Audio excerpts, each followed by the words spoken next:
Hi folks, thanks very much for joining me. There's very few people, especially here in the UK, that won't know the name of Sir Bob Church. He came up with a fly called the Appetiser way back in 1972, and I'm going to pay a little bit of homage to that. So without further ado, let's get into it.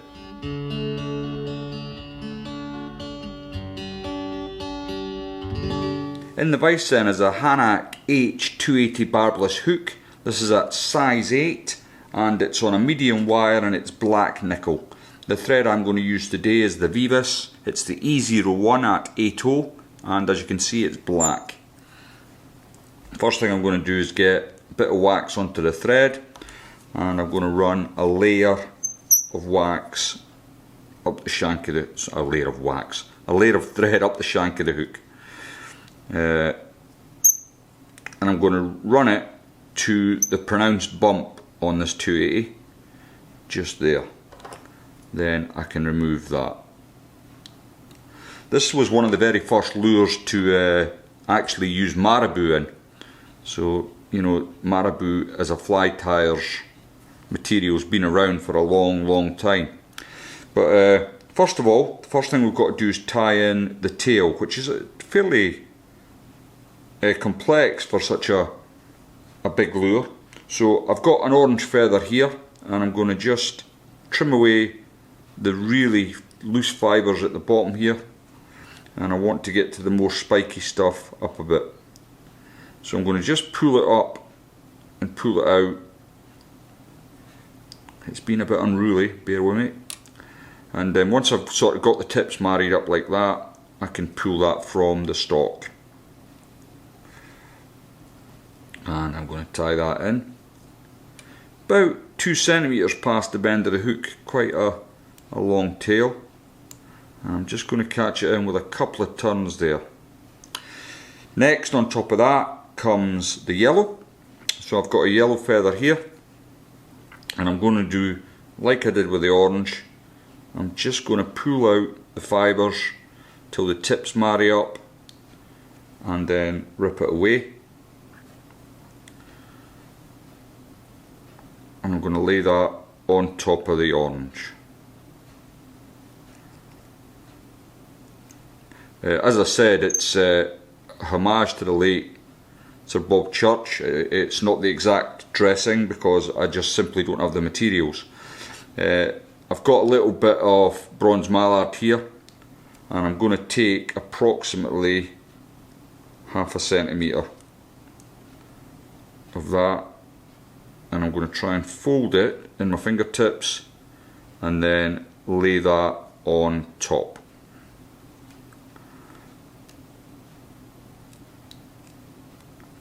So essentially that's the tail in place. So what I want to do next is just trim up some of the waste at the end here. I haven't trimmed it right up because I want to maintain that body bulk. But I'm going to now come forward with my thread and trap the rest of that in. So far so good. Now the original pattern would have used like a chenille body with a silver rib, which I don't have. So what I'm going to use for the body is some dubbing, and this one's actually for mayfly, believe it or not, from Get Slotted. Should have had some out of the packet, sorry. So, and the rib I'm going to use is some Pearl Vivus. It's the P01 and it's a medium pearl tinsel, and I've already got a little bit cut off ready, so I'll catch that in first of all. Just a couple of turns. And then with my dubbing I can come in and just clamp down on it. Needs to be, it's not the easiest stuff to dub this. As I say, it's meant for a dry fly mix, but it is the only substitute, if you like, that I've got for that would kind of give me the same effect as a chenille. cordwood. So I'm just making do with what I've got. I'm sure Sir Bob wouldn't mind. He was a character, to be sure, and drove the sport forward actually in this country leaps and bounds over the years. So I'm going to bring my body up now.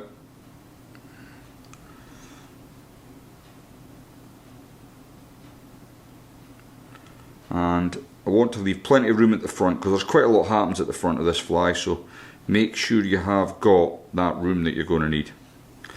Now with a pearl rib, I'm going to have to give it a little coat of super glue just when the fish start taking this, and I will use this fly. I mean, it's still as effective now as it ever was, but you know, like everything else, especially with fly fishing, patterns fall in and out of fashion, but I think this will catch fish to this day, no problem at all. So just bring that up and catch in the end.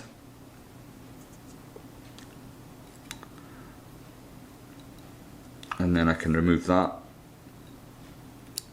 with my scissors. Now, while I've got it at this point, if you like, you know, if you've done like I've done and you've used dubbing, it might be an idea at this point just to tease out some of the dubbing. You don't need to go wild, but that'll trap lots of air bubbles in, and I think it will look really attractive to the fish. So next then, I'm going to invert my vise. Okay, I've got the vise inverted now. I've got my orange feather back up, and I want to take approximately 1.5 centimeters from the stalk. Show that up to the hook, and it needs to be about the length of the body, and then you can catch that in. Just take 2 turns,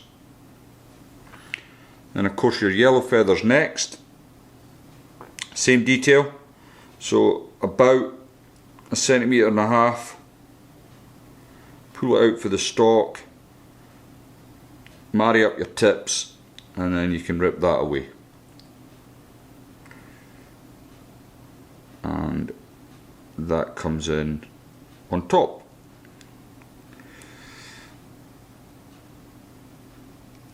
Sorry, I've just not caught that right. I need to come back. Don't want to get too near the eye of the hook with this, and I want it to just end up on top of the orange. So I think I've got that in place now. And I'm going to remove the waste at this point. So come with my snips and remove the waste. Just missed that wee bit there. Okay, can now bring my vise back to the upright position.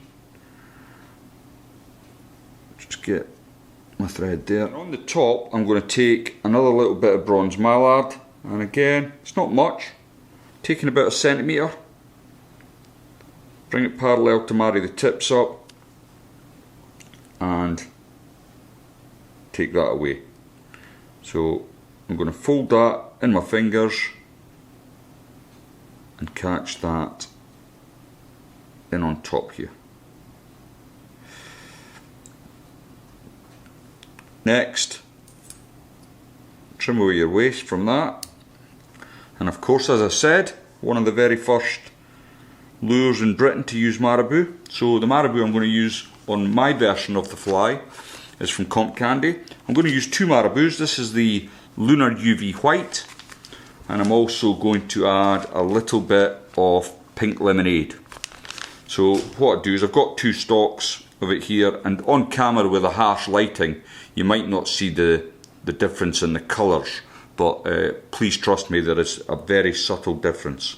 So what I want is about 1 centimetre from each stalk. So I'm taking 1 centimetre there, and then I'll come in with the next one, and I'm going to take 1 centimetre from there. It might seem like a lot of faffing, but you know, I enjoy doing it, and it does make a difference. I think a lot of people would probably just not bother marrying up the two marabous, but I think it just adds a little bit to the fly. Does it make any difference to the fish? Very, very doubtful. So I've just trimmed away the end, dampened it off. Now the head on this fly is going to be rather big, and that can't be helped because there's so much going on. It's a bit like the dabbler. You know, you're going to incur a lot of bulk at the front of the fly. You've got to make sure you get that marabou caught right in. You don't want one of them flies that fall to bits as soon as you pull the wing away. So I'm going to come in and just tidy up the tail bit.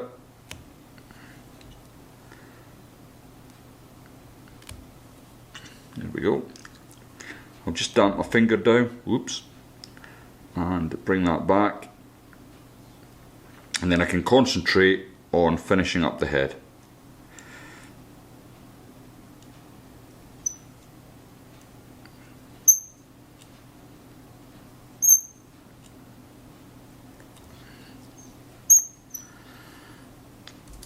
Then in with the whip finish tool.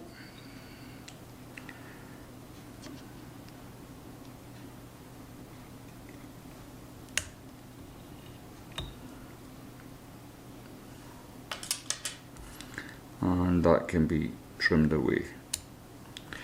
Okay, last but not least, we've got to varnish the head, or if you like, you can use head cement. I'm going to use my usual UV resin. So I'm just going to take my time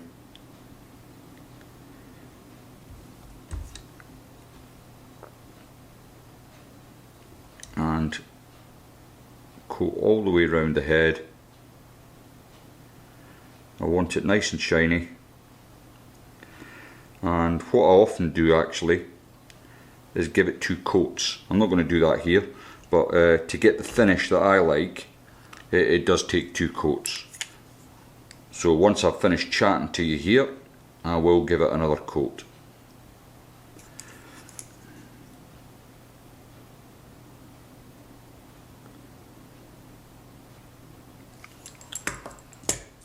If I just comb that out with my brush, you can see the finished article.